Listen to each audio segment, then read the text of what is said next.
said a lot of things. I'm not a hero like he was. The kaiju, they're gonna come back. I'm not gonna be stuck waiting for someone else to come save my ass. Cadets, you better gear up. Okay, so this is a huge movie, and coming off stuff like Spartacus and Daredevil, I mean, this has got to be a huge change. So what was it like?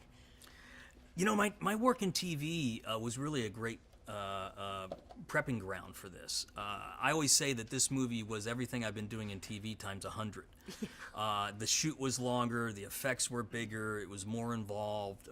There was definitely some learning curves. I've never done this many visual effects in a movie. And just the process on a movie like this where you're shooting it around the world with an international cast, it was huge and an absolute dream come true.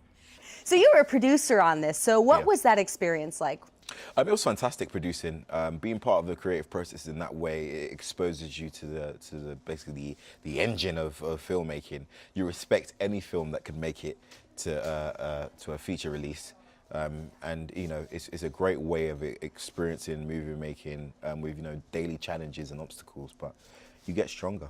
And what sort of input do you have while you're concentrating on the role? It's constantly creative input, and then creative meshes up into scheduling, and then scheduling meshes up into something else is always ever forming. And I guess that's the job of a producer. Funny enough, on a movie like this, I'm part of a great team who handle several different areas. But on this, creatively, we were on job for the whole process. I'll talk a little bit about casting, because you've got a newcomer here who was amazing.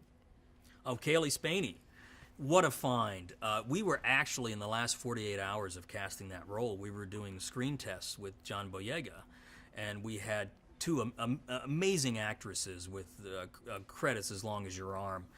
And then our casting director, Sarah Finn, called up and said, hey, I've got a self-tape I think you should look at. It's from this girl in Missouri that's basically done nothing. So we looked at the tape and thought, well, there might be something here. You know, on a whim, let's fly her out and just, you know, we're doing a screen test anyway, let's put her in the mix. And she got on screen with John Boyega, and it was just magic between the two. They just played off each other so well. John was so great with her.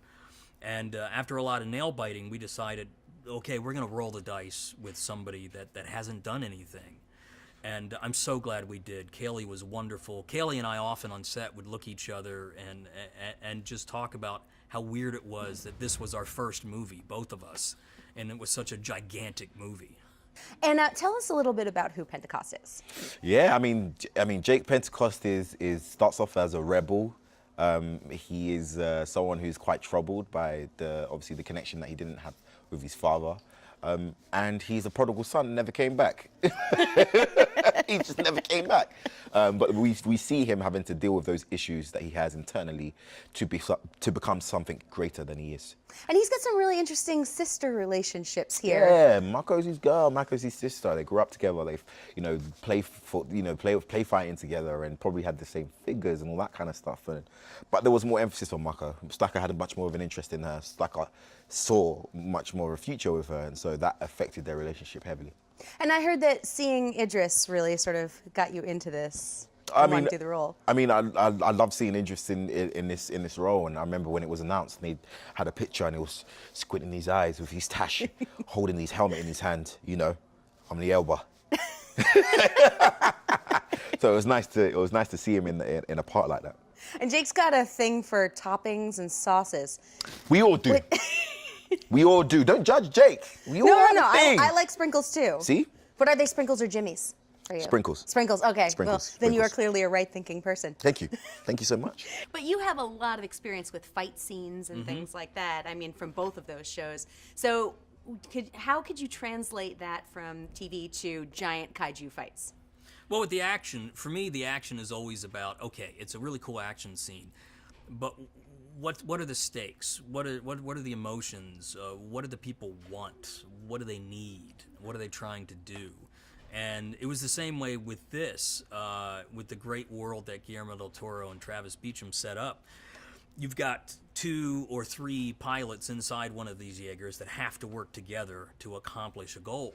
So we never wanted to lose sight of the soul inside the machine, no matter how big the action was.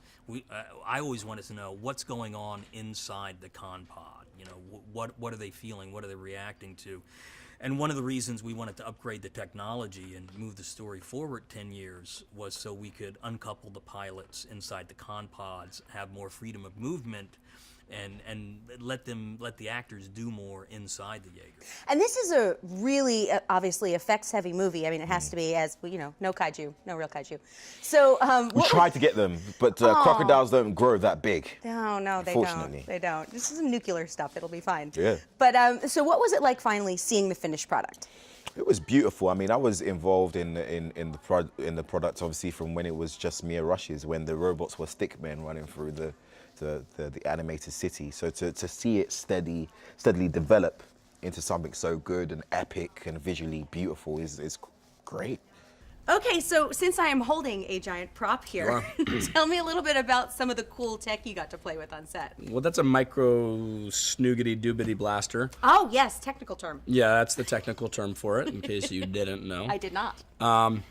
And we have a lot of toys here. I mean, they are not toys. No. Did I say that? I didn't mean that. They're very serious weaponry. Yes, this looks pretty serious. It's kind of Yeah. cool. So what was it like getting in the Jaeger set for the first time? Well, you know, I gotta tell you, look, these films are always so impressive when it comes to the art department and the set construction. They're so expansive, and I'm always so impressed when I walk on these film sets, and this was no different. And so just thinking about the amount of CG that you obviously have to do here, you know, with kaiju not being easy to get for films, what was it like seeing the finished product as opposed to being on set? Yeah, the kaijus were booked pretty extensively out. It was hard to get them involved. We had to slip them in where we could in the schedule.